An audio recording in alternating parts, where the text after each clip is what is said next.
রায়গঞ্জে শাহপুরের স্বামীর নৃশংস হামলায় গুরুতর জখম স্ত্রী।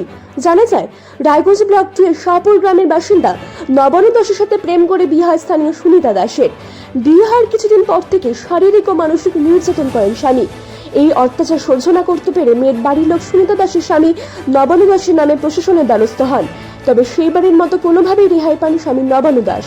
আরও জানা যায়, এই ঘটনার পর নবানু দাস ক্ষিপ্ত হয়ে সোমবার সন্ধ্যা নাগাদ শ্রী সুনিতা দাসের মামার বাড়িতে গিয়ে তাকে ধারালো অস্ত্র দিয়ে আঘাত করে। এরপরে গুরুতর জখম হয়ে মাটিতে লুটিয়ে পড়েন সুনিতা দাস। আর এই ঘটনা কিছুক্ষণ পরই বাড়ির লোক দেখতে পেয়ে তড়িঘড়ি রায়গঞ্জ মেডিকেল কলেজ এন্ড হাসপাতালে নিয়ে আসেন। তবে আঘাত করার পর পলাতক স্বামী। এই ঘটনা পুলিশের কাছে লিখিত অভিযোগ দায়ের করবেন বলে জানান গুরুতর আহত স্ত্রী সুনিতা দাসের মামা। এই বিষয়ে সুনিতা দাসের মামা কি বলেন শুনুন বিস্তারিত। দাদা, আপনার নাম? আমার নাম লেবেন দাস। হ্যাঁ, লেবেন দাস। বাড়ি কোথায়? শাহপুরে। আর এই পেশেন্টের বাড়ি কোথায়? পেশেন্টের বাড়ি শাহপুরে। কে হয় আপনার? আমার ভাগ্নি হয়। হ্যাঁ, কি হলো ঘটনা একটু বলেন তো। আমার দিদির মেয়ে হয়, আমার ভাগ্নি হয়। ঠিক আছে, তাতে আমার ভাগ্নিকে খুব অত্যাচার করতো দীর্ঘদিন ধরে। আমার ভাগ্নি তো একটু প্রেম করে মানে ভালোবাসা করে বিয়ে করছিল বা ভালোভাবে আমরা বিয়ে দিচ্ছি। ঠিক আছে, ছোটবেলার থেকে যেটা বলছি, ওনাকে ভালো করে আমরা বিয়ে দিচ্ছি। ভালো করে বিয়ে দেওয়ার পরেও আমার যে জামাই, ভাগ্নি জামাই, তাকে ঠিকভাবে দেখতো না। ঠিক আছে, উনি বিদেশে কাজ করতে যেত, আইসে সন্দেহজনক মারপিট করতো, করতো। হ্যাঁ, কি হয়েছে ঘটনা? আজকে ঘটনা যেটা, আমরা এর আগে একটা কেস করছিলাম, যেটা আমাদের মেয়েকে মারানো হয়েছিল। মানে ওরা বাড়ির ফ্যামিলি মিলে সবাই মিলে মারছিল আমার মেয়েকে, মানে আমার ভাগ্নিকে। ঠিক আছে, তো ভাগ্নিকে মারার পরে আমরা কেস করছিলাম, মহিলা সমিতির থেকে কেস করছিলাম। মহিলা সমিতির কেস করার পরে এই আজকে যেটা ঘটনা ঘটলো, যেটা ওরা মহিলা সমিতির থেকে কিছু টাকা পয়সা ঘোষ খাওয়ায় তৃণমূলের লোক ধরে, হ্যাঁ, ওরা জামিন করে নিয়েছিল।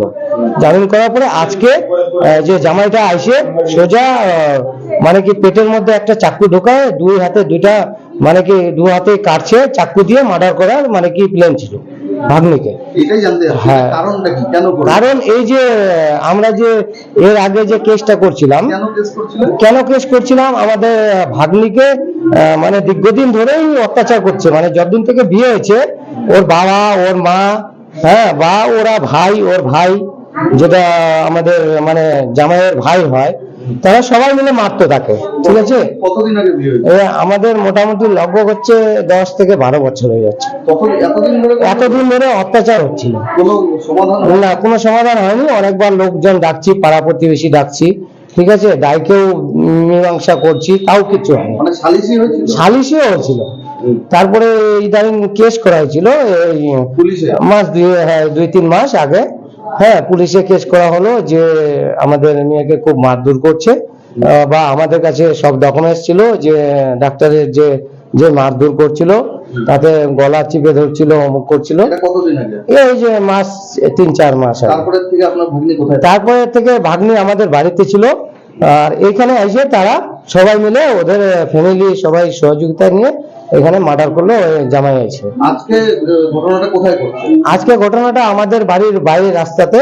হ্যাঁ, রাস্তা আর আমাদের বাড়ি মানে কি মোটামুটি 200 থেকে 300 কিলোমিটার দূর। মানে ওর শ্বশুর বাড়ি কোথায়? হ্যাঁ, ওই 200-300 কিলোমিটার দূর, মানে 200-250 কিলোমিটার মানে মিটারের মধ্যে আমাদের বাড়ি। মানে 2-4টা বাড়ি পরে। হ্যাঁ, পাড়ার মধ্যেই ভাগ্নির বিয়ে হয়েছে। আজকে জামাই এসে এরকম করে? হ্যাঁ, জামাই এসে তাতে আমাদের ভাগ্নিকে প্রচুর হারে মার্ডার করার করছে, চাকু টাকু।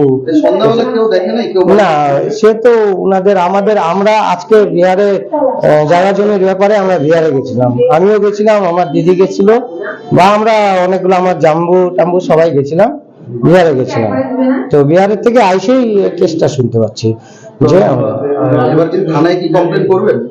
না, থানায় তো এখন আমি এখন যোগাযোগ করছি বাড়িতে দিদিকে নিয়ে, থানায় কমপ্লেন অবশ্যই করব। মহিলা সমিতির থেকে এর আগে কেস ছিল, মহিলা সমিতি যদি কিছু না করে তাহলে ওনাদের নামেও আমরা কেসটা করব। যে আমার ভাগ্নির নাম সুনিতা দাস,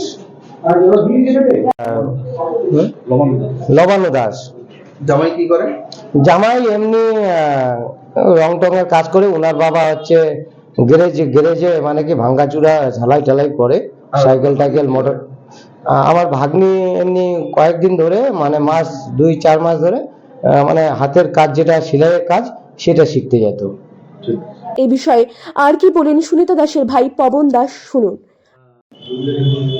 ভাই আপনার নাম? পবন দাস। যে আহত হয়েছে তার নাম? সুনিতা দাস। বাড়ি কোথায়? বাড়ি শাহপুরে। শাহপুর বলতে কোন গ্রাম পঞ্চায়েত? শাহপুর 6 নং গ্রাম পঞ্চায়েত। আচ্ছা, কি হয়েছে ঘটনাটা? ঘটনাটা হচ্ছে শুনলাম নাকি আমার জাম্বু চাকু মারছে পেটে।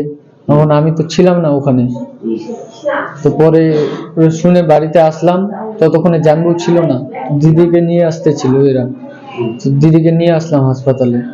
কি অবস্থা দেখলে? কোথায় কোথায় কি হয়েছে? পেটে চাকু মারছে। কিরকম আহতটা কিরকম? পেটে চাকু মারছে আর হাত কাটা গেছে। আচ্ছা, কি জন্য মারলো?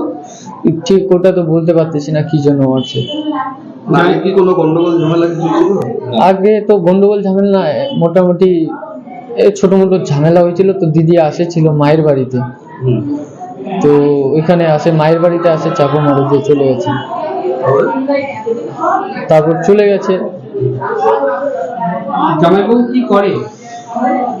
কাজ করে গ্যারেজে কাজ। তো এখানে বারুদুয়ারিতে করে, কখনো বিন্দুলে করে। বারুদুয়ারিতে বাবার গ্যারেজ আছে, আর বিন্দুলে ওখানে ভাই করে, ওর ভাই। এখন দিদি কোথায় আছে? এখন দিদি ওটিতে আছে। আচ্ছা, কখন এটা মোটামুটি ঘটনা? এটা মোটামুটি 7টা নাগাদ ঘটনা হয়েছে।